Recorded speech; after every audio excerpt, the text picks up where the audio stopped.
Assalamualaikum warahmatullahi wabarakatuh.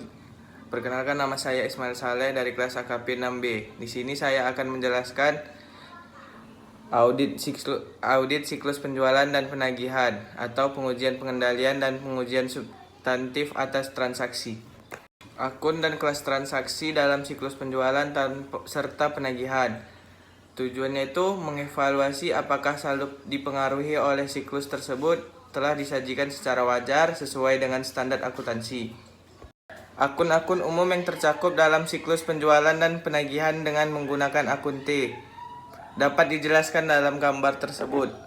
Gambar di atas menunjukkan bahwa ada 5 kelas transaksi dalam siklus penjualan dan penagihan. Pertama itu penjualan, yang kedua itu penerimaan kas, yang ketiga itu retur dan pengurangan penjualan, yang keempat itu penghapusan piutang tak tertagih, dan kelima itu estimasi beban piutang tak tertagih. Gambar tersebut juga menunjukkan bahwa kecuali penjualan tunai, setiap transaksi dan jumlah dihasilkan pada akhirnya akan dimasukkan dalam salah satu dari dua akun neraca, yaitu akun piutang usaha dan penyisihan untuk piutang tak tertagih. Fungsi bisnis dalam siklus dan dokumen serta catatan terkait. Pertama itu ada siklus penjualan dan penagihan. Yang kedua itu proses pertama dari 4 proses merupakan pencatatan penjualan. Berikut ini adalah fungsi bisnis siklus penjualan dan penagihan. Dapat dilihat dari gambar di bawah ini. Pemrosesan pesanan pelanggan terdiri dari pesanan pelanggan atau customer order. Yang kedua itu pesanan penjualan atau sales order. Kedua itu pemberian kredit. Sebelum barang dikirim, orang yang berwenang harus menyetujui kredit bagi pelanggan yang akan melakukan penjualan secara kredit. Yang ketiga itu pengiriman barang. Titik awal dari siklus di mana aset perusahaan dikelola dan perusahaan mengetahui adanya penjualan ketika barang dikirim. 4. Penagihan pelanggan dan pencatatan penjualan. Pelanggan diberitahuan tentang jumlah yang harus dibayar untuk barang yang dibelinya, harus dibuat dengan benar-benar dan tepat waktu. Yang kelima ini ada pemrosesan dan pencatatan penerimaan kas, meliputi penerimaan, penyetoran, dan pencatatan kas yang mencakup uang tunai, cek, dan transfer dana elektronik. Menguji aktivitas pengendalian kunci atau penjualan beserta kelemahan bagi penjualan.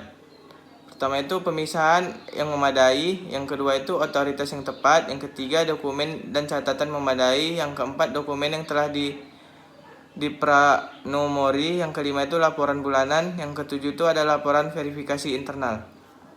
Sifat dari pengujian substantif transaksi penjualan yang terdiri tergantung pada sifat salah saji yang potensial sebagai berikut.